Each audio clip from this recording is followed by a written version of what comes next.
ایک be be حضور کی بارگاہ میں آئی، اس نے آ کے حضور کی خدمت عالی مرتبت میں عرض کی، حضور میں جب بھی آتی ہوں کرتا یہی پہنا ہوتا ہے آپ نے، یا رسول اللہ صلی اللہ علیہ وسلم، اور اس کو تو اتنے پیبند لگے ہیں کہ گنے نہیں جاتے، تو حضور اگر اجازت دیں تو ایک کرتا نہ بنوا لوں آپ کے لیے؟ تو حضور نے فرمایا بنوا لیں۔ وہ بی بی کرتا بنوا کے لائی، اس نے بڑی محبت سے بنایا۔ اس زمانے میں جو کوئی نقش و نگار ہوتے تھے اس نے سجائے اپنے انداز میں، اس نے پیار سے بنایا، محبت سے بنایا، یہ بھی باتیں صحیح ہے۔ تو محبوب پاک کی بارگاہ میں لا کے تھال میں پیش کیا۔ حضور کی بارگاہ میں تھال میں، کچھ بندے زیادہ نیک ہو جاتے ہیں، سامنے والے کو پرہیزگاری کا مشورہ دیتے ہیں، کہتے کسی کو کوئی شے نہ لیا کرو، تو میں نے کہا اگر حضور لے لیں تو طلب کرنا منع ہے، لیکن قبول کرنا تو میرے مصطفیٰ کا طریقہ ہے۔ تو بھائی یہ ہمیں نہ اتنا ہی نیک بناؤ جتنا میرے رسول نے ہمیں بنایا ہے۔ دو قدم آگے بڑھ کے کچھ لوگ مشورے دیتے ہیں، یہ مشورہ درست نہیں۔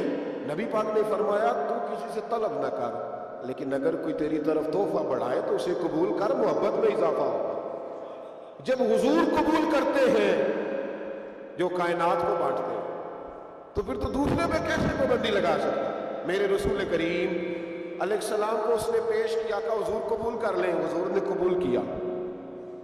اب حضور اس کا چہرہ دیکھنے لگے، مسکرا کے فرمایا تیرا دل کرتا ہوگا میں پہن کے بھی دکھاؤں، بے خبر ہو جو غلاموں سے وہ آقا کیا ہے، تیرا دل کر رہا ہوگا پہن کے دکھاؤں؟ تو کہا حضور دل یہی کرتا ہے، میں ٹھہر میں پہن کے آیا، قربان جائیں کیا اندازے۔ اچھا یہ سب کا نصیب بھی نہیں، یہ تبرک لینا، برکت لینا، لے کے آنا، یہ سب کا نصیب نبی کریم علیہ السلام نے کہا تو ٹھہر میں پہن کے آیا۔ حضور اندر تشریف لے گئے، تھوڑی دیر کے بعد پہن کے آیا۔ اس خاتون کو اتنی خوشی ہوئی کہ اس کی آنکھوں میں آنسو ہی آ گئے، کہنے لگی دیکھو میرا نصیب میں بنا کے لائی ہوں، مصطفیٰ نے قبول فرمایا۔ بڑی راضی ہوئی، چلی گئی۔ حضرت سہل بن سعد کہتے ہیں قریب ایک صحابی کھڑے تھے، اور شارحین نے لکھا ہے معمولی آدمی نہیں، حضرت عبد الرحمن ابن عوف تھے، صحابہ میں سب سے امیر آدمی۔ اللہ اکبر، ذرا لطف دیکھیے گا۔ کہتے ہیں وہ قریب کھڑے تھے، جب حضور نے پہنا نا تو تعریفیں کرنے لگے، کہنے لگے سونیا کمال ہی ہو گئی، محبوب کیا بات، حضور اس کے بنانے کی محبت کی بھی کیا ہی بات ہے، پر جو اللہ نے رنگ روپ آپ کو عطا فرمایا اس کی بھی کیا ہی بات ہے۔ یا رسول اللہ اتنا پیارا لگ رہا ہے، اتنا پیارا۔ جب کوئی زیادہ تعریف کری نا تو تعریف کرنے والوں کی بھی اپنی اپنی نیتیں ہوتی ہے نا، جب زیادہ ہی تعریف کی تو حضور نے فرمایا تجھے پسند آ گیا دے دوں؟ یا رسول اللہ بڑا، تو فرمایا چاہیے؟ تو حضور مہربانی ہو جائے تو کیا ہی بات ہے۔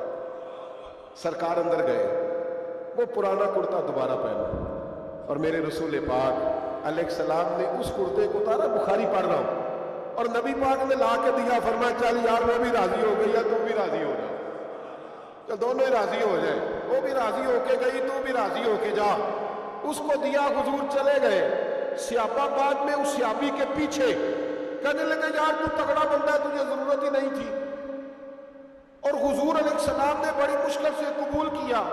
حضور تو کسی کی طرف توجہ ہی نہیں کرتے، طلب ہی نہیں کرتے، اور اگر آج حضور نے قبول کیا اور اتنا پیارا لگا تو تجھ سے برداشت ہی نہیں ہوا، کس طرح کا آدمی ہے تو؟ جب لوگ اس کے گرد اکٹھے ہوئے تو حضرت عبد الرحمن ابن عوف کی آنکھوں میں آنسو آ گئے، کہنے لگے میرے بولے دوستو تمہیں غلطی لگ گئی، تمہارا کیا خیال ہے میں نے ولیمے پہ پہننے کے لیے لیا ہے؟ تمہارا کیا خیال ہے شادی کی دعوت میں پہنوں گا؟ تم کیا سمجھتے ہو عید والے دن پہنوں گا؟